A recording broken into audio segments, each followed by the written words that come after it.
사람은 우리가 다 아는 것처럼 홀로 성장하지 않습니다. 다시 말해서 사람이 태어났다 그래서 저절로 자라거나 성장하지 않습니다. 사람은 반드시 사람들 안에서, 사람들 가운데서 자라게 되어 있습니다. 아이가 태어나면 부모 안에서, 또한 확대된 가족들, 친지들 안에서 그 아이가 건강하게 자라갈 수가 있습니다. 또한 사람들이 만들어 놓은 환경 속에서 사람은 커갑니다. 이렇게 사람들 사이에서, 그리고 그 사람들이 만들어 놓은 환경 가운데서 사람은 커가면서 자연스럽게 다양한 경계를 갖게 됩니다. 이게 참 특이한데요. 예를 들면 지방에서, 어떤 지방에서 자라느냐에 따라서 그 지방에서 어렸을 때부터 먹고 그렇게 보고 하는 것들 속에서 입맛이 정해져요. 입맛의 경계가 쫙 정해진다는 거예요. 어떤 사람들은 아주 짠맛을 좋아하지만 어떤 사람들은 싱거운 걸 좋아하죠.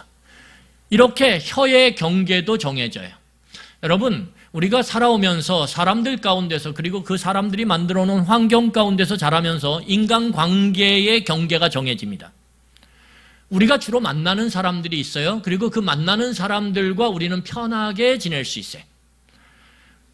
또한 우리가 말하는 말의 경계가 정해져요. 여러분, 어디서 자라느냐에 따라서, 누구를 만나고 어떤 환경 속에서 자라느냐에 따라서 말의 단어들이 달라진다는 거예요. 그렇겠지 않습니까? 그래요. 그래요. 장사하는 가운데, 부모가 장사를 하는 그 가운데서 자라는 아이는 그 장사에 사용되는 언어를 자주 쓰게 돼 있어요. 목회자의 그 가정 안에서 자라는 아이는 목회자의 단어를 자주 쓰게 돼 있어요. 물론 우리 자녀가 그런지는 잘 모르겠어요. 어쨌든 이 언어의 경계도 정해진다는 거예요. 그런데 이게 시간이 흘러가면요, 그런 경계가 더 선명해지고 견고해져요. 그래서 이제 어른으로 큰 사람들이 자신이 자라오면서 형성된 자신의 경계, 그 경계선을 넘어가는 것들은 굉장히 어렵습니다. 그래서 말의 경계를 넘어가는 게 어렵고요. 입맛의 경계를 넘어가는 게 너무 어려워요. 인간관계의 경계를 넘어가는 게 쉽지 않습니다. 오늘 우리는 성경을 보면 우리가 읽었던 이 말씀 속에서 하나님은 모세라고 하는 그 사람을 향해서 뭐라고 요구하시냐면 너의 삶의 경계선을 넘어가라고 요구해요. 너의 삶의 경계선을 넘어가라. 그렇게 요구를 해요. 그리고 그 요구는 오늘 여기서 이 말씀을 함께 나누는 우리에게도 동일하게 요구되어지는 것입니다. 너의 삶의 경계를 넘어서라. 근데 이게 어려워요. 우리 한번 모세의 이야기를 통해서 이 하나님의 요구 앞에서 모세가 어떻게 말하고 행동했는지, 모세의 말과 행동은 우리하고 아주 판박이에요. 비슷해요. 우리 한번 같이 그 내용을 살펴보면서 하나님께서 우리에게 주시는 영적인 교훈을 함께 나누도록 하겠습니다. 여러분, 이 물고기가 어디 살죠? 여기서 물고기가 막 공중에 살아요 이러면 안 돼요. 물고기가 어디 살아요? 이거 너무 쉬운 문제잖아요. 객관식으로 할까요? 네, 물속에 살죠. 물속에. 새들이 어디에 살죠? 주로? 공중에 살죠. 공중을 날아다니면서. 여러분, 그러면 짐승은 어디에 살아요? 땅에 살죠. 땅에 두 발을 딛고. 그런 것처럼 사람은요, 공동체 안에서 살아가게 돼 있어요. 공동체를 떠날 수가 없어요. 그런데 이 공동체를 그러면 세우는 게 어떠냐? 너무 어려워요. 여러분, 공동체를 세우는 게 쉽습니까? 어렵습니까? 어렵습니다. 특별히 이 2023년도 이 대한민국 사회에서 건강한 청년 여성과 건강한 청년 남성이 함께 가정을 이루어가는 것 너무 힘들어요. 왜요? 치러야 될 희생이 너무 많거든요. 감당해야 될 그 삶의 무게가 너무 무겁거든요. 그래서 그냥 혼자 사는 게 좋지 가정을 이루고 그 가정을 세워가는 것 너무 힘든 사회를 우리는 경험하고 있다는 거예요. 우리의 아들, 딸들이. 이건 기성세대 어른들의 책임이에요. 그래서 우리는 어른으로서 굉장히 자녀들을 바라보면서 안타까운 마음을 가질 뿐만 아니라 우리는 무거운 책임감을 느껴야 돼요. 여러분, 그런데 이 공동체를 세웠다. 가정 공동체를 세우든 아니면 교회 공동체를 세우든 직장 공동체를 세우든 공동체를 세우는 것도 어렵지만 그 공동체를 잘 유지해 가는 것, 건강하게 유지해 가는 것 너무 어려워요. 너무 어려워요. 아이러니하게도 굉장히 모순적인 모습들이 우리에게 나타나는데 뭐냐면 가정이 우리를 건강하게 잘 자라도록 그렇게 마련된 공동체임에도 불구하고 많은 사람들이 그 가정 안에서 인생에 씻지 못할 큰 상처를 경험하고 그것을 껴안고 살아간다라는 거예요. 어른이 돼서도. 이게 참 모순적이죠. 공동체가 필요한데 그 공동체 안에서 큰 씻지 못할 상처들을 입고 끙끙대면서 그 인생의 황금기를 그렇게 신음하면서 보낸다라는 거예요. 그래서 여러분, 이 공동체를 세우는 것뿐만 아니라 그 공동체를 건강하게 유지해가는 건 너무 어려워요. 그게 더하지도 않고 덜하지도 않은 현실이에요. 지금 현재. 여러분, 교회를 세우는 게 얼마나 어렵습니까? 그래서 요즘은 3년 전에 교회가 3년 동안 세워져요. 그러면 코로나 직전에 세워지겠죠. 그러면 코로나 직전에 세워진 교회들이 3년 동안 100개가 세워졌다 그러면 몇 개가 남아있을까요? 99개가 없어지고 하나 남아있대요. 하나.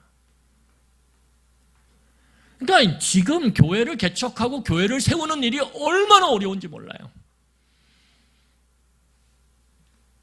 더 문제는 뭐냐면 그 교회가 건강하지 않다라는 거예요.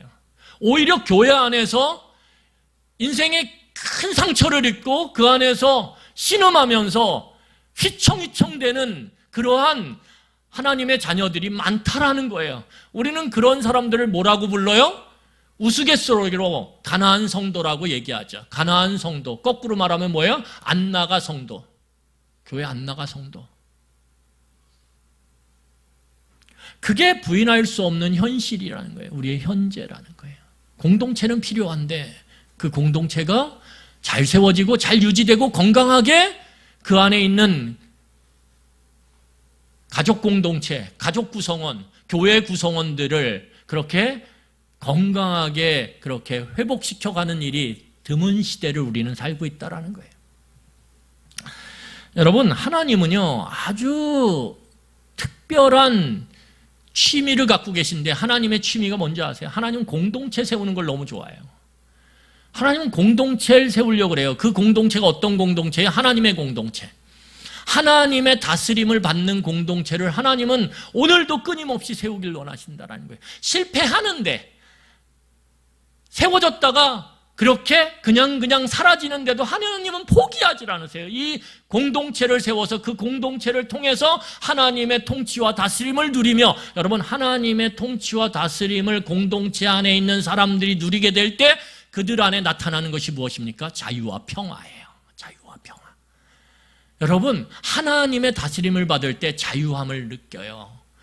평화를 누려요. 그것은 무엇이냐면 환경을 넘어서는 자유와 평화를 느낀다라는 거예요. 사도 바울이 하나님의 통치와 다스림을 받을 때 뭐라고 얘기하냐면, 내가 매도 엄청 맞고 내가 배고플 때도 엄청 많았고 힘들 때도 엄청 많고 죽을 뻔한 적도 많았지만 내가 그럼에도 그 모든 상황 속에서 나는 자유함을 누리고 기뻐했노라, 이렇게 고백해요. 여러분, 이게 진짜라는 거예요. 이게.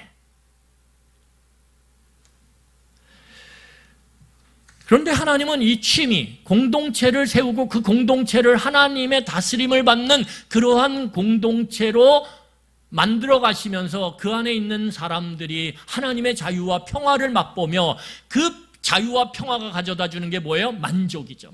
만족함, 충만함 가운데 만족함을 누리고 기쁨 가운데 살아가는 것이 하나님의 의도하심이라는 거예요. 그런데 그 의도를 이루기 위해서 하나님이 어떤 방법을 취하시냐면 한 사람을 통해서 그 일을 이루신다라는 거예요. 한 사람. 여러분, 오늘 하나님께서 하나님의 백성 공동체를 세우기 위해서 한 사람을 부르세요. 그 사람이 누구예요? 오늘 성경에 모세죠. 모세예요. 한 사람을 통해서 이루어 가신다는 거예요. 여러분, 여러분들의 가정 공동체, 여러분들의 교회 공동체, 직장 공동체, 여러분들을 부르셔서 하나님은 하나님의 다스림을 받는 공동체로 세워가기를 원하신다는 거예요. 여러분, 그래서 오늘 성경을 보면 하나님이 모세를 부르세요. 그 노예로 애굽에서 신음하는 백성들, 자유와 평화라는 것들을 경험해보지 못한 그 사람들에게 하나님은 하나님의 다스림이 가져다주는 그 자유와 평화를 통해서 만족과 기쁨을 경험하게 하기 위해서 이 모세를 부르신단 말이에요. 그런데 모세는 우리가 이미 지난주에 살펴봤던 것처럼 40세에 그 하나님의 뜻을 알고 하나님의 방법이 아닌 자신의 방법으로 하나님의 공동체를 세우려고 노력해 봤어요. 그런데 우리가 다 지난주에 살펴봤던 것처럼 철저히 실패하죠. 그래서 이 모세는 공동체를 세우는 데 있어서 철저히 실패했고 그 실패에 쓰디쓴 경험을 가진 사람이에요. 그래서 그는 과거에 대한 트라우마가 있어요. 야, 하나님 공동체 세우는 거? 나 실패했었어. 야, 한 가정을 하나님의 다스림을 받는 믿음의 가정 공동체로 세우는 거? 나 실패했었어. 교회를? 실패했었어. 여러분, 여러분들이 지금까지 쭉 살아오시면서 이 세움교회 안에 자리를 잡고 뿌리를 내리는 과정 속에서 여러분들이 거쳐오셨던 교회들이 있을 거 아니에요. 그 교회 속에서 여러분들이 공동체 안에서 하나님의 공동체가 자유와 평화와 그 자유와 평화를 통해서 만족과 기쁨, 그 충만함을 경험하기는커녕 더 메말라가고 더 쪼그라들고 여러분 힘드셨잖아요. 우리에게는 그런 과거의 아픈 기억들이 있다는 거예요. 공동체를 통해서 경험했던 아픈 기억들, 힘든 기억들, 그 쓰디쓴 과거의 기억들을 오늘 모세가 안고 있어요. 내가 해봤는데 40세에 내가 하나님의 뜻을 붙잡고 한번 으쌰 해봤는데 그냥 퍽 주저앉았어. 그 과거의 쓰디쓴 그 실패의 기억. 그런데 문제는 뭐냐 하면 이 모세의 현재가 뭐냐? 현재가 몇 살이에요? 80세. 여러분, 지금도 그렇지만 고대에는 80세 그러면 이제 뭘 준비해야 돼요? 죄송해요. 지금은 아니에요. 지금은 아니에요. 지금 80세가 돼도 아직 20년 더 사셔야 돼요. 그런데 고대 사회에는 80세 그러면 뭐예요? 인생의 마지막을 준비해야 되는 그런 시기란 말이에요. 그런데 그 현재 80세 노인, 그 양치기로서 40년을 그렇게 살아온 모세, 현재적인 뭐가 있어요? 무능력이죠. 능력이 없어요. 40세의 모세는 애굽의 왕궁에서 왕자로 자라서 그 안에 자신감과 능력이 출중했어요. 그런데 여러분 40년이 지나갔어요. 그가 알았던 지식, 그가 알았던 기술, 그가 알았던 삶의 어떠한 능력들이 다 지금은 뭐예요? 녹슨 상태죠. 무능력해요. 과거의 그 실패의 기억도 있지만 오늘 현재가 무능력해요. 여러분, 그런 사람이 오늘 공동체를 세우라고 하나님의 그 요구를 받아들이겠습니까? 왜냐하면 공동체를 세우려면, 그 공동체를 건강하게 세워가려면 반드시 필요한 게 있거든요. 꼭 기억하세요. 공동체를 세우려면, 그리고 그 공동체를 건강하게 유지해 가려면 반드시 그 한 사람을 부르실 때 그 한 사람에게 하나님이 요구하시는 게 있다라는 거예요. 그게 뭐예요? 오늘 우리 출애굽기 3장 9절과 10절입니다. 3장 9절과 10절 함께 읽도록 하겠습니다. 우리 출애굽기 3장 9절로 10절에 같이 읽겠습니다. 이제 가라. 이스라엘 자손의 부르짖음이 내게 달하고 애굽 사람이 그들을 괴롭히는 학대도 내가 보았으니 이제 내가 너를 바로에게 보내어 너에게 내 백성 이스라엘 자손을 애굽에서 인도하여 내게 하리라. 오늘 하나님께서 뭐라고 그러세요? 미디안 광야에서 40년을 보냈던 그 80세의 늙은 노인, 육체적으로 이제 힘이 빠지고 어떠한 능력도 다 녹슬어버린 상태, 과거에 쓰디쓴 기억을 갖고 있는, 공동체를 세우다 그냥 무너졌던 그런 기억을 갖고 있는 이 모세에게 하나님은 뭐라고 다짜고짜 얘기하셨냐면 가라! 이렇게 얘기해요. 가라. 어디를 가는 거예요? 애굽으로 가는 거죠. 그가 도망쳐 왔던 애굽으로 다시 돌아가라는 거예요. 여러분, 오늘 성경을 보세요. 가라라는 거예요. 여러분, 가기 위해서 필요한 것이 무엇입니까? 이 40년 동안 익숙했던 미디안 광야의 경계선을 넘어가야 돼요. 지금 40년 동안 너무 편안했거든요. 여러분, 미디안 광야에서 양치는 거요, 하루가 단순해요. 일주일이 단순해요. 한 달이 단순해요. 1년이 단순해요. 10년이 단순해요. 변할 게 하나도 없어요. 그렇지 않습니까? 물이 있는 곳에 물이 있고요. 먹을 게 있는 게 먹을 것이 있어요. 양들에게 필요한. 그리고 늘 동일하게 그렇게 먹이고 마시게 하고 키우면 되는 거예요. 여러분, 참 아이들은 첫째와 둘째가 참 달라요. 그렇죠? 키워보면. 저희 집도 그래요. 참 얼마나 그렇게 다른지. 참 달라요. 근데 양은요, 비슷해요. 그렇지 않습니까? 제가 애 키워라, 양 키워라 하면 전 양 키울 거예요. 왜냐하면 너무 뻔하고 단순하거든요. 근데 아이들은 얼마나 요구도 많은지, 그때그때 얼마나 다른지, 거기에 맞춰주는 게 쉽지가 않아요. 쉽지가 않아요. 그러니까 여러분, 이 모세가 40년 동안 경험했던 삶은 너무 단순한 삶이에요. 눈 감고도 할 수 있어요. 눈 감고도. 그런데 그 삶의 경계선을 넘어서라고 요구하고 계세요. 하나님이 네가 넘어서야, 여기 오늘 9절과 10절, 3장 9절과 10절에 보면 뭐예요? 네가 그 경계선을 넘어서서 애굽으로 가야 애굽의 그 압제와 고통 가운데 신음하는 이스라엘 백성들, 내 백성이 그 애굽의 경계를 넘어서 이제 새로운 땅으로 자유와 평화를 맛볼 수 있는, 그 충만함을 맛볼 수 있는 땅으로 갈 수 있다는 거예요. 그러니까 한 사람이 경계를 넘지 않으면 그 공동체가 새로운 공동체로서 그들의 경계를 넘지 못한다라는 거예요. 그러니까 여러분, 내가 경계선을 넘어야 우리 가정이 지금까지 힘들어하고 어려워하고 신음하는 그 경계를 넘어설 수 있다라는 거예요. 교회도 마찬가지예요. 그런데 여러분, 경계를 넘어선다는 게 어떻죠? 두렵죠. 두려운 거예요. 경계를 넘어간다는 건 두려운 거예요. 그런데 여러분, 놀라운 것은 무엇이냐 하면 하나님이 왜 경계를 넘으라 그럴까요? 오늘 왜 경계를 넘으라고 이야기하세요?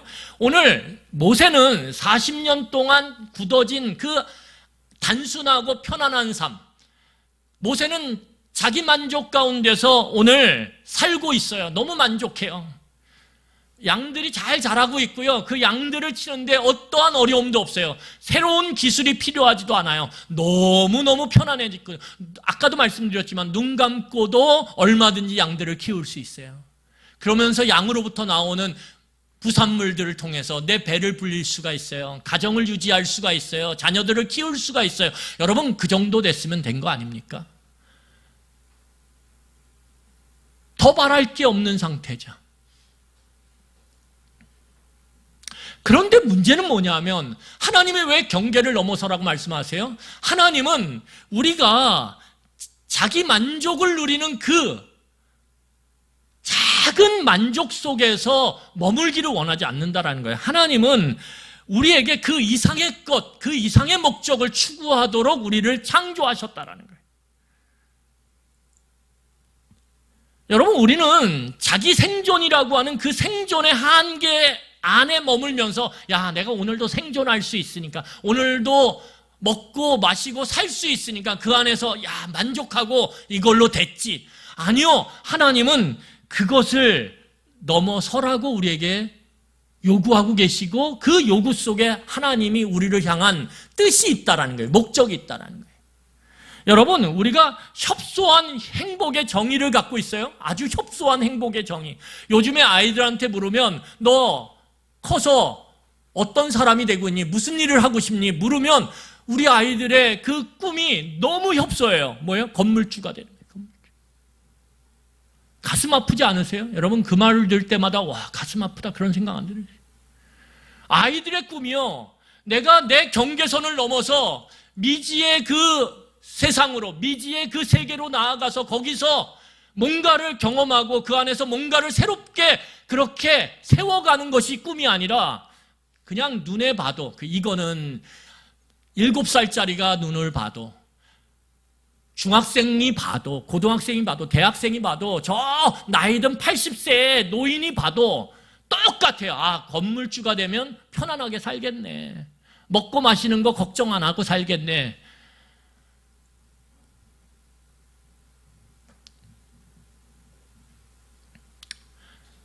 거기에 경계를 넘어서는 시도는 없어요.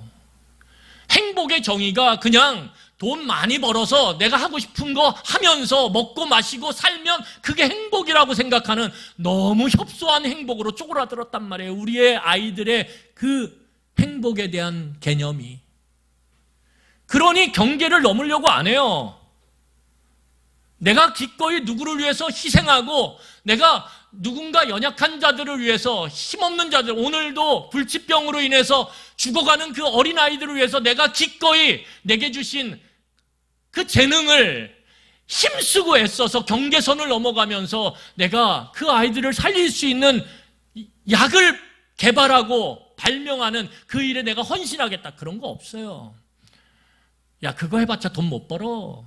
그거 해봤자 돈은 다 그 바이오 회사, 그 제약회사 오너가 가져가. 그러느니 의사 돼, 의사. 똑똑한 머리로 의사 돼. 그래서 오는 환자 그냥 대충 봐주면서 어떻게 돈 많이 벌어서 건물주 돼.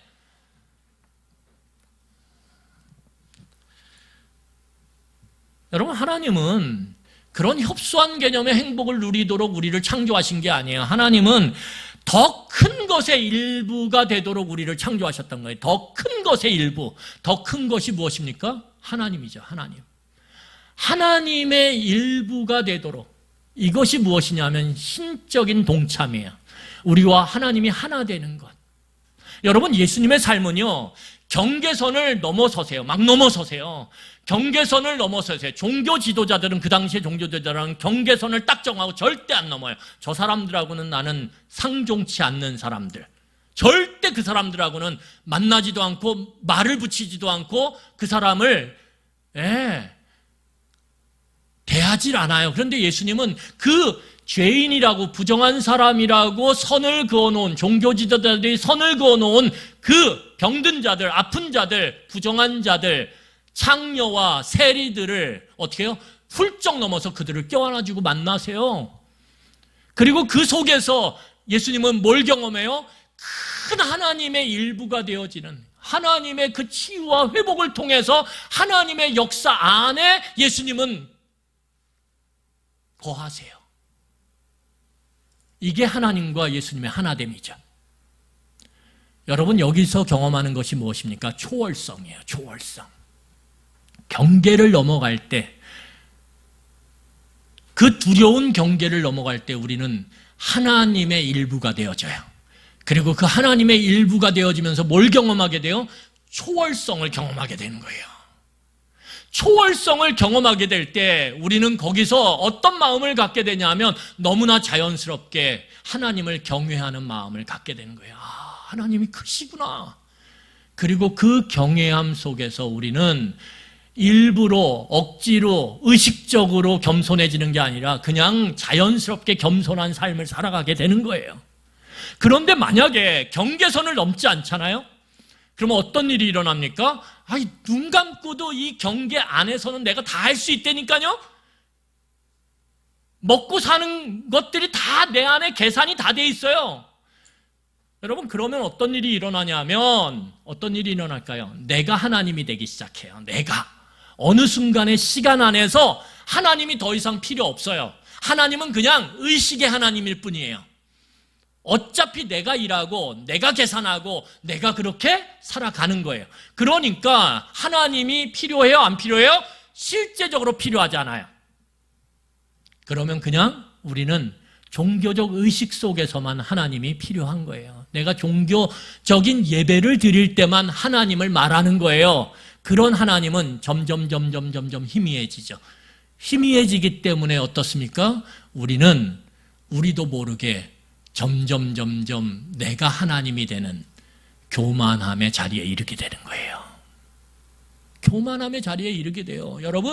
여러분들이 경계선을 넘지 않잖아요? 그러면 여러분들은 자연스럽게 이끼가 끼게 돼 있어요. 때가 끼게 돼 있어요. 그게 뭐예요? 그게 교만함이라는 거예요. 하나님 없이도 살 수 있어. 얼마든지. 얼마든지 있죠. 그렇지 않습니까?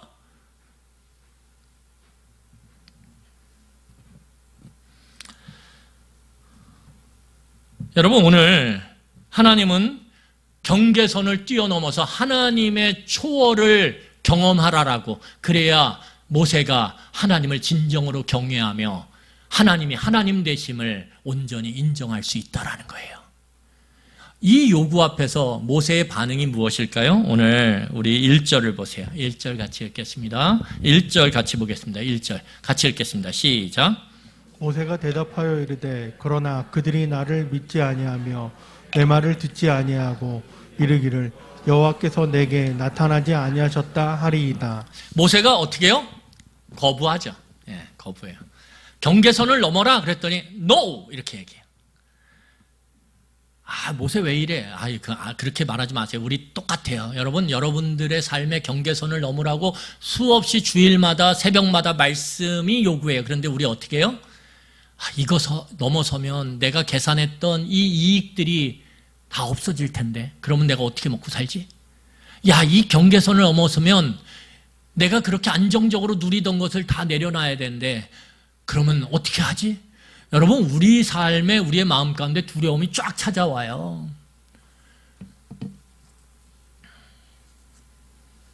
그래서 오늘 모세가 거부하는 거예요. No! 저는 안 돼요. 오늘 넘을 수가 없어요. 그리고 첫 번째 핑계를 대요. 우리가 좀 이따 살펴볼 텐데. 여러분, 그런데 이 하나님이 세우고자 하는 공동체는 한 사람을 통해서 하나님의 뜻이 전달돼야 돼요. 뜻이 전달돼야 돼요. 하나님의 말씀이 전달돼야 돼요. 그것이 말로 전달되든 그 사람의 그 삶의 모습으로 전달되든 전달돼야 돼요. 전달되는 것을 통해서 하나님의 공동체가 이루어집니다. 그러니까 내가 하나님의 뜻을 알았어요. 말씀을 알았어요. 그리고 전달하지 않으면 어떤 공동체도 이루어지지 않아요. 뜻을 알고 그 뜻을 믿어요? 하나님 제가 믿습니다. 하나님이 저를 통해서 하나님의 백성 공동체를 세우실 것을 믿습니다. 그리고 자기의 경계선을 넘어갈 때만이 공동체가 세워지는 거예요. 맨바닥에서. 아무것도 없는 곳에. 그리고 그 속에서 우리는 하나님의 초월성을 경험하게 되는 거예요. 하나님 어떻게 이런 일이 생겨요? 그러면서 우리의 믿음이 분명해지죠. 선명해지죠. 이 믿음의 분명함과 선명해짐이 우리에게 복이라는 거예요. 왜요? 믿음이 견고해질수록 선명해질수록 우리는 이제 환경으로부터 자유롭게 되거든요. 왜? 이거 환경 지나간다. 하나님이 여전히 나를 돌보고 계신다. 이 믿음 가운데서 견디게 되는 거예요. 여러분, 잘 견디는 게 중요한 거예요. 신앙생활은. 그런데 잘 견디게 된다라는 거예요. 뭐가 분명해지면? 믿음이 분명해지면. 여러분, 오늘 이것이 얼마나 중요하냐면 우리 사도행전 1장 8절을 보세요. 제가 읽겠습니다. 사도행전 1장 8절. 사도행전 1장 8절을 보면 우리가 잘 아는 말씀이에요. 이렇게 말씀합니다. 오직 성령이 너희에게 임하시면 너희가 권능을 받고 예루살렘과 온 유다와 사마리아와 땅끝까지 이르러 내 증인이 되리라 하시니라. 여러분 거기 보면 오직 누가 임하면? 성령이 뭐예요? 초월성이죠. 초월성. 초월적 존재. 초월적 존재이신 하나님의 영이 우리와 함께 하게 되면 어떤 일이 일어납니까? 우리가 능력을 받아서 경계를 넘어가기 시작해요. 경계를 넘어가기 시작해요. 예루살렘에만 뭉쳐있던 자들이 예루살렘을 넘어서서 목숨을 걸고 사마리아와 온 유대로 향해요. 사마리아와 온 유대로 향했던 그들이 목숨을 걸고 어떻게 해요? 땅끝까지 이르면서 거기서 하나님의 초월성을 경험하며 하나님을 더 신실하게 믿음으로 바라보기 시작하는 거예요. 그래서 사도 바울의 믿음은요, 시작 때보다 끝으로 갈수록 아름다워요. 저는 사도 바울이 너무 좋아요. 왜 좋냐면 사도 바울의 믿음이 시간 속에서 녹슬지 않았거든요. 사도 바울의 믿음은 시간이 갈수록 더 빛나고 더 아름답고 더 좋아요. 더 단단해졌어요. 그래서 시간이 갈수록 사도 바울의 죽음이 가까이 오고 늙어갈수록 더 많은 사람들이 사도 바울 때문에 하나님의 복음을 듣고 변화되고 온전케 됐다라는 거예요. 여러분, 우리의 안타까움이 뭐예요? 신앙의 본이 돼야 될 목회자들이, 신앙의 본이 돼야 될 장로들이, 신앙의 본이 돼야 될 우리의 부모 세대가 시간이 갈수록 신앙에서 멀어져요. 신앙의 모습을 볼 수 없어요. 그러니까 젊은 다음 세대들이 거기서 실망하고 좌절하면서 하나님을 떠내요. 여러분, 우리 기성세대 하나님 앞에서 두렵고 떨어야 돼요. 요즘에 애들은 믿음이 없어. 아니요, 우리 때문에 믿음이 없는 거예요. 우리 때문에. 우리가 날마다 경계를 넘어서서 하나님의 초월성을 경험하며 그 안에서 하나님을 온전히 붙잡고 경외함으로 살지 못했거든요. 우리 엄마 아빠는 선을 안 넘어. 아이들이 머리가 깨지기 시작하면서, 트이기 시작하면서 부모의 모습이 보이기 시작해요. 우리 부모는 어떠한 말씀을 갖고 경계를 넘어서는 시도를 안 해. 다 계산하고 세상 사람들이 하는 그 계산 똑같이 하면서 우리들을 대해. 여러분, 그러면 그 아이들이 하나님을 믿겠습니까?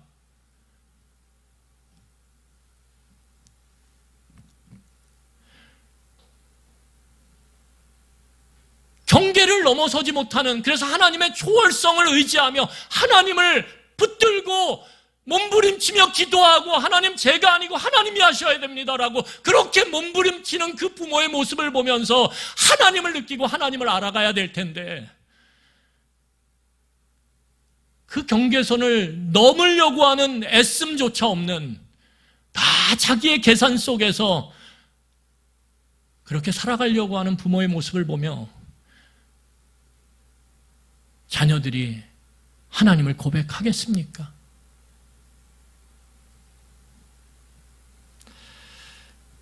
여러분, 오늘 이 모세가 우리가 읽었던 1절 다시 보세요. 1절을 보면 이유를 대요. 내가 하나님 경계선을 못 넘겠어요.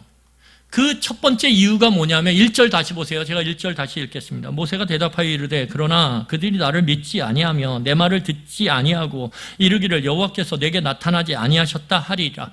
여러분, 모세가 첫 번째로 경계선을 넘어서라고 하는 하나님의 요구 앞에서 거부하는 이유, 불복하는 이유가 뭐예요? 제가 경계선을 넘는 그 두려운 일을 기꺼이 제가 한들 변하겠어요, 그 사람들이? 모세의 오늘 그 거부의 핑계의 대상이 누구 때문이냐면 저 애굽에 있는 저 이스라엘 백성들. 그 사람들이 내가 말한들 변하겠습니까? 그 사람들이 내가 말한들 내 말을 믿음으로 받아들이면서 하나님이 뜻하신 대로 그렇게 움직이겠습니까? 그 사람들 안 변해요. 그 사람들 얼마나 오랫동안 그 애굽에서 그렇게 살아가고 그 애굽의 습관과 애굽의 간습과 애굽의 그 바로의 뜻 가운데 얼마나 찌들어 있는데요. 안 변해요. 이거죠, 이거. 여러분, 우리에게 하나님께서 경계선을 넘어서라, 네가 어미로서, 네가 아비로서, 네가 목사로서 경계선을 넘어서라 이럴 때 우리는 그 경계선을 넘기 싫어요. 왜요? 넘어서면 힘들거든요. 넘어서면 내가 바뀌어야 되거든요. 넘어서면 내가 뭔가 안 하던 일을 해야 되거든요. 여러분, 그럴 때 우리가 뭐라고 핑계대요? 하나님, 제가 이렇게 한다고 애들이 바뀌겠어요? 우리 애들이 어떤 애들인 줄 아세요? 인생이 크게 단련된 애들이에요. 쟤는 안 변해요. 마음이 다이아몬드 같아요. 아무리 내려쳐도 아이들이 꿈쩍도 안 해요. 여러분, 우리는 누구 핑계대요? 남 핑계댄단 말이에요.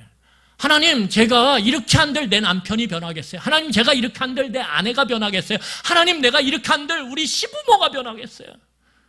제가 이렇게 애쓰고 희생하면서 경계선을 넘어서 사랑을 베풀고 내 이익을 포기하면서까지 그들을 잘 섬기려고 한들 내 일터의 직원들이 바뀌겠어요? 그 인간들은 맨날 생각하는 게 자기 배 불리려고 하는 건데 그 사람들이 바뀌겠습니까? 안 바뀌어요. 하나님, 그런데 제가 왜 그런 무모한 시도를 해요? 저는 경계선 안 넘을래요?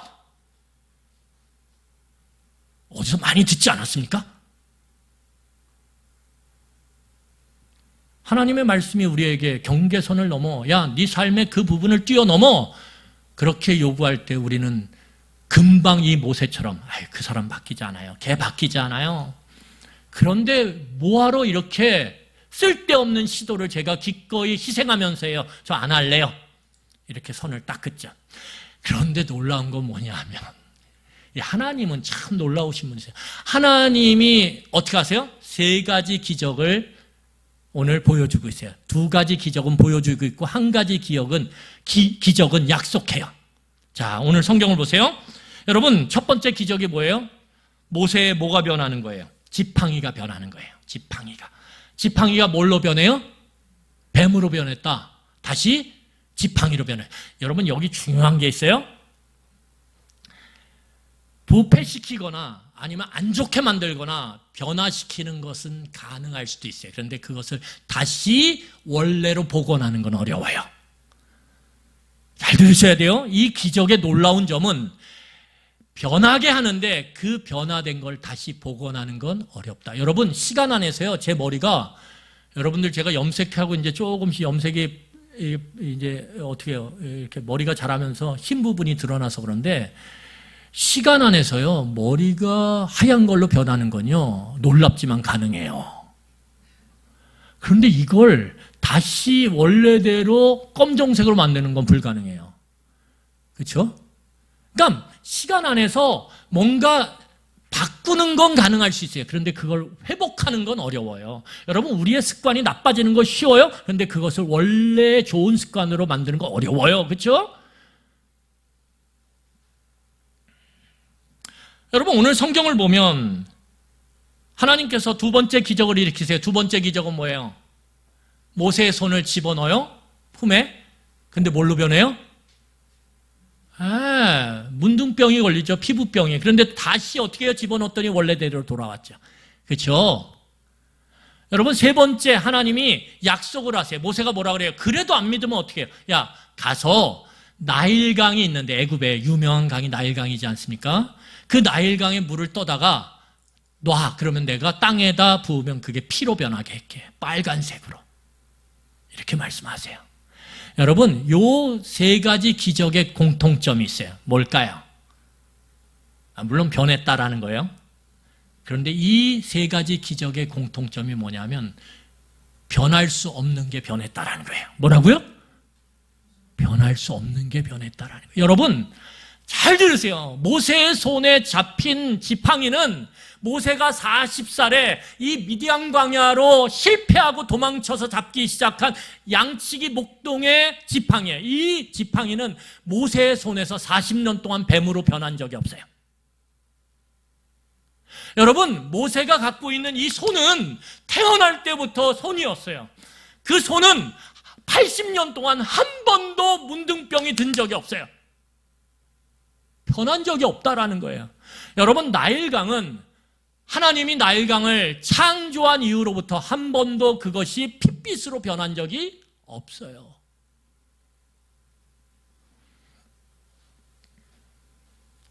여러분, 하나님의 말씀, 하나님의 뜻을 우리가 듣고 순종하는 것이 가장 좋은 믿음의 본이에요. 그런데 하나님은 모세가 내가 아무리 경계선을 넘어봤자 저 사람들 변하지 않아요. 그러자 하나님은 그래? 변하지 않는다고 사람의 마음이? 그러면 내가 지금까지 40년, 80년 그리고 창조 때부터 변하지 않은 걸 한번 변하게 해볼게. 그리고 하나님이 보여주시는 거예요. 그래서 기적은 하나님의 말씀을 받아들이게 하기 위한 보조제예요. 보조제. 그러니까 여러분, 누가 어느 기도원에서 기적을 일으킨다, 막 치유의 은사 일으킨다, 그러면 여러분 이렇게 생각하셔야 돼요. 참 차원이 낮구만. 왜요? 말씀을 듣고 받아들여서 순종하는 게 최고라니까요. 그게 안 되니까 하나님이 뭘 보조제로 보여주시는 거예요? 기적. 기적은 그러니까 너가 얼마나 하나님의 말씀을 불순종하면 하나님께서 주시는 거냐 이거예요.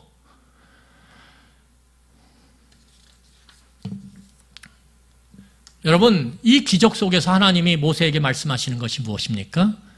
그 사람들 안 변한다고? 아니야. 내가 한 번도 변하지 않은 걸 변하게 했지, 내가 너와 함께 가면 이스라엘 백성의 마음이 변해서 내 말을 받아들여요? 안 받아들여요? 받아들인다라는 거예요.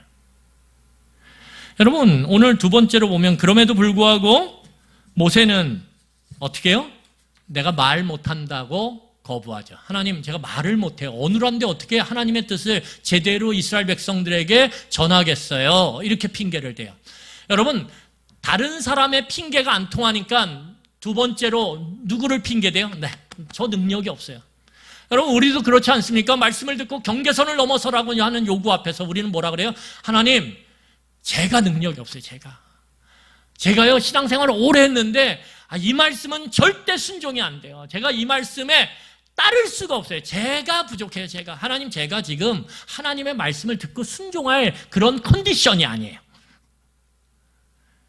거기다 조금 유식한 분들은 하나님, 제가 영적인 상태가요 지금은 좀 내려가 있어요. 그러니까 기도도 안 되고 말씀도 잘 안 보게 되고, 하나님, 제가 지금 컨디션 안 좋거든요. 영적 컨디션이 안 좋아요.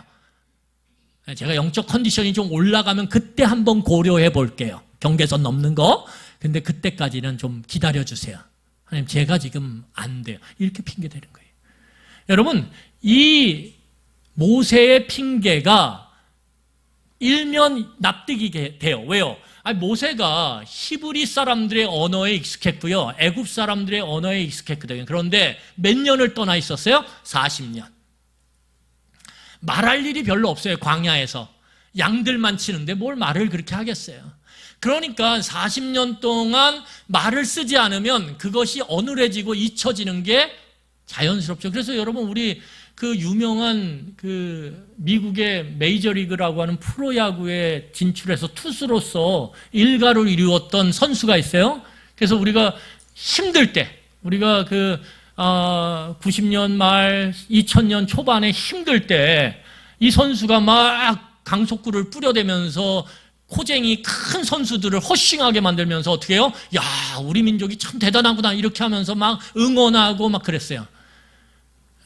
그런데 그렇게 오래 산 것 같지 않은데 말을 하면, 인터뷰를 하면 제가요, 뭐 이렇게 말이, 혀가 막 휘어져가지고 이상하다, 얼마 안 있었던 것 같은데, 제가 그런 생각을 했거든요. 어눌해지죠. 일면 맞아요. 그런데 오늘 그 말은 하나님 앞에서 소용이 없어요. 왜요? 하나님이 어떻게 해요? 창조주로서 변할 수 없는 것들을 변하게 만드는 걸 보여줬거든요. 그러면 네 말을 하게 만든 게 누구야? 나거든. 그러면 내가 너와 함께하면 말 못하는 거 아무 문제가 안 돼. 하나님 그렇게 말씀하세요. 그러자. 오늘 같이 보겠습니다. 그래서 11절 12절을 보세요. 하나님께서 모세에게, 두 번째 핑계를 대는 모세에게 이렇게 말씀하세요. 자, 같이 읽겠습니다. 11절 12절 시작. 여호와께서 그에게 이르시되 누가 사람의 입을 지었느냐? 누가 말 못하는 자나 못 듣는 자나 눈 밝은 자나 맹인이 되게 하였느냐? 다 여호와가 아니냐? 이제 가라. 내가 내 입과 함께 있어서 할 말을 가르치리라. 예, 거기 보면 뭐라 그래요? 야, 내가 창조주인데 내가 너와 함께 할 건데, 거기 아주 재밌는 표현이 나와요. 밑에 보세요. 가라! 경계선을 넘어! 그러면서 뭐라고 얘기해요? 네 능력 없음을 걱정하지 마. 왜? 내가, 나 여호와가 누구의 입하고 함께해요? 예, 모세의 입과 함께. 파격적이죠. 내가 네 입에 함께 할 거야. 여러분, 그래서 기도하실 때 이렇게 기도하셔야 돼요. 하나님, 제가 오늘 누굴 만나야 되는데 그 만나서 중요한 일을 해야 되는데 가슴이 막 콩당콩당 뛰어요. 그래서 하나님, 그 가슴이 콩당콩당 뛰어가지고 그 사람 제대로 바라보지 못하고 그렇게 일을 제대로 처리하지 못할까 봐 너무 두려워요. 그럴 때 이 기도하세요. 하나님, 모세에게도 그렇게 약속하셨는데 하나님, 제 심장과 함께 해주세요. 그렇게 기도하세요. 하나님, 제 심장과 함께 해주셔서 제 심장이 콩당콩당 뛰는 게 아니라 콩당 평소보다 더 침착해질 수 있도록 하나님, 저와 함께 해주세요. 하나님, 제 눈빛이요, 사람들이요, 제가 긴장하면요, 제 눈빛 보면서 무섭대요. 그래가지고 제가 애 때문에 학교 가서 면담을 선생님이랑 할 때도 선생님이 제 눈을 피해요. 여러분, 그럴 때 어떻게, 하나님, 제 눈과 함께 해주세요. 제 눈빛이 하나님의 그 온화한 성품을 담아내게 도와주세요. 여러분, 기도하셔야 돼요. 오늘 하나님 그렇게 약속, 네 입하고 함께 할게. 입하고. 쪽집게 선생님이에요. 하나님이, 야, 내가 너와 함께 할게. 그러면 별로 탁 안 와닿았을 거예요. 근데 오늘 말이 어느래요. 제가 그러니까 뭐예요? 네 입에 내가 함께 있을게. 여러분, 그러자 13절 보세요. 진짜 모세의 마음이 이제는 피할 수가 없어요. 남 핑계도 되고 내 핑계도 됐는데 하나님이 그것에 대해서 다 반응하세요. 그러자 마지막 진짜 자기 마음이 나오죠. 자, 13절 읽겠습니다. 같이 읽겠습니다. 시작. 모세가 이르되 오 주여 보낼 만자나 보내소서. 예, 거기 뭐라 그래요? 하나님, 저는 아니에요. 다 해놓고 뭐라 그래요? 저 아니에요. 딴 사람 보내세요. 여러분들 장사를 하시거나 일을 하실 때 제일 보기 싫은 사람이 어떤 사람이에요? 다 물어봐 놓고선. 여러분, 절대 그러지 마세요. 가게에 갔는데 다 물어봐. 막 이거 물어보고 이거.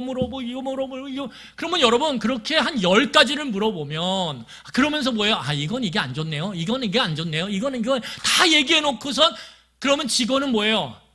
사겠구나. 왜? 그 매장에서 1시간 보냈어요. 1시간. 그런데 어떻게 해요?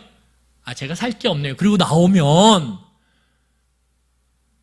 그 직원에게, 종업원에게 좌절감을 주는 거예요. 그래서 여러분, 살 게 없어도요, 가셔서 물어보고 1시간 그렇게 머무셨으면 작은 거라도 하나 사갖고 나오세요. 저는 그게 하나님의 성도됨이라고 생각해요. 그 종업원에게 좌절은 주지 말아야 될 거 아니에요. 내가 이렇게 애썼더니 그래도 저 사람이 작은 거 하나는 사가는구나. 내가 그러면 더 애써봐야지. 이렇게 해야 될 거 아니에요. 그런데 애썼는데 하나도 안 사가. 그러면 뭐예요? 내 애씀이 소용이 있어요? 없어요?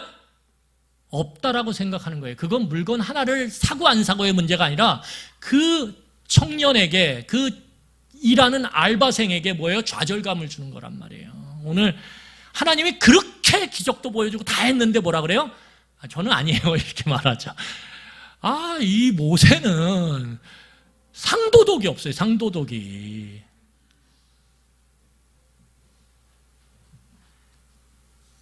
하나님, 굳이 제가요? 경계선 넘기 싫은데요. 딴 사람 보내세요.